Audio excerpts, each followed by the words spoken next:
бахшида ба рӯзи президент ҳамчунин мавриди истифода қарор гирифтани чархаи аввали нергоҳи барқи оби роғун дар ноҳияи Мир Саид Али Ҳамадонӣ чорабиниҳо аз раҳпаймоии сокинон шурӯъ гардиданд. дар раҳпаймоӣ дар сафи пеш Бахчиён ва дигар намояндагони ташкилоту муассисаҳо якчанд сафҳо бо шумораи зиёда аз 4000 нафар одамон дар даст шиёру навиштаҷотҳо бахшида ба рӯзи президент ва нерӯгоҳи барқи оби роғун аз гӯшаҳои гуногуни кишваҳои шаҳрак бо фахр ва ифтихори баланди ватандорӣ гузашта дар боғи истироҳатӣ ва фароғатии маркази ноҳия дар ҷои баргузории ҷашнвораҳои идона бо ҳам пайвастанд. дар боғи фарҳангӣ фароғатӣ бахшида ба рӯзи президент инчунин мавриди истифода қарор гирифтани чархаи аввали нергоҳи барқи оби роғун дар ҷамъовади тантанавӣ раиси ноҳияи Мир Саид Али Ҳамадонӣ баромад намуда сокинони ноҳияро ба ин рӯзи таърихӣ табрик намуда зикр намуданд ки бунёди нерӯгоҳи барқи оби роғун бо ташаббуси сарвари давлат иншооти азими аср эълон гардид ва дар доираи муроҷиати пешвои миллат президенти ҷумҳурии Тоҷикистон муҳтарам Эмомалӣ Раҳмон корҳои сохтмонӣ шурӯъ шуд. раиси ноҳия қайд намуданд ки ташаббуси бунёди нерӯгоҳи барқи оби роғун сароғози корномаи навини президенти ҷумҳурии Тоҷикистон пешвои миллат муҳтарам Эмомалӣ Раҳмон мебошад ки дар таърихи даврони соҳибистиқлолии кишварамон бо ҳарфҳои заррин сабт хоҳад гашт.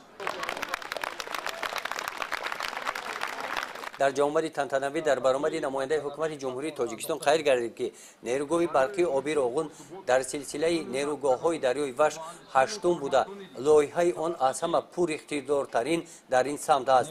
баъди бо иқтидори пурра ба кор даромадан ин нерӯгоҳ метавонад ҳамасола 13,1 миллиард киловатт нерӯи барқ истеҳсол намояд.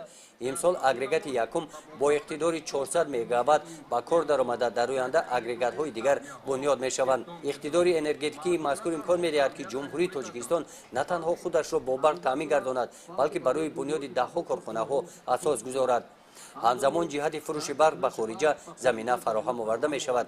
кишвари мо бо инро ҳамчун бузургтарин тавлидгари энергияи сабз дар минтақа қарор гирифта барои ҳалли масъалаҳои шуғл ва таъмини зиндагии шоистаи мардум роҳ мекушояд. худододе барои сулҳ буд, ӯ аз хатар нагрехт, ба марзи мулки афғон рафт, бар каф ҷон бинҳода.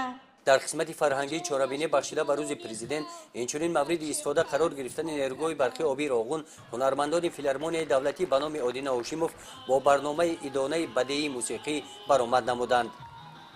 гузориши Хоҷа Назриф, Худойназар Зӯруф аз ноҳияи Мир Саид Али Ҳамадонӣ барои барномаи иттилооти Навид.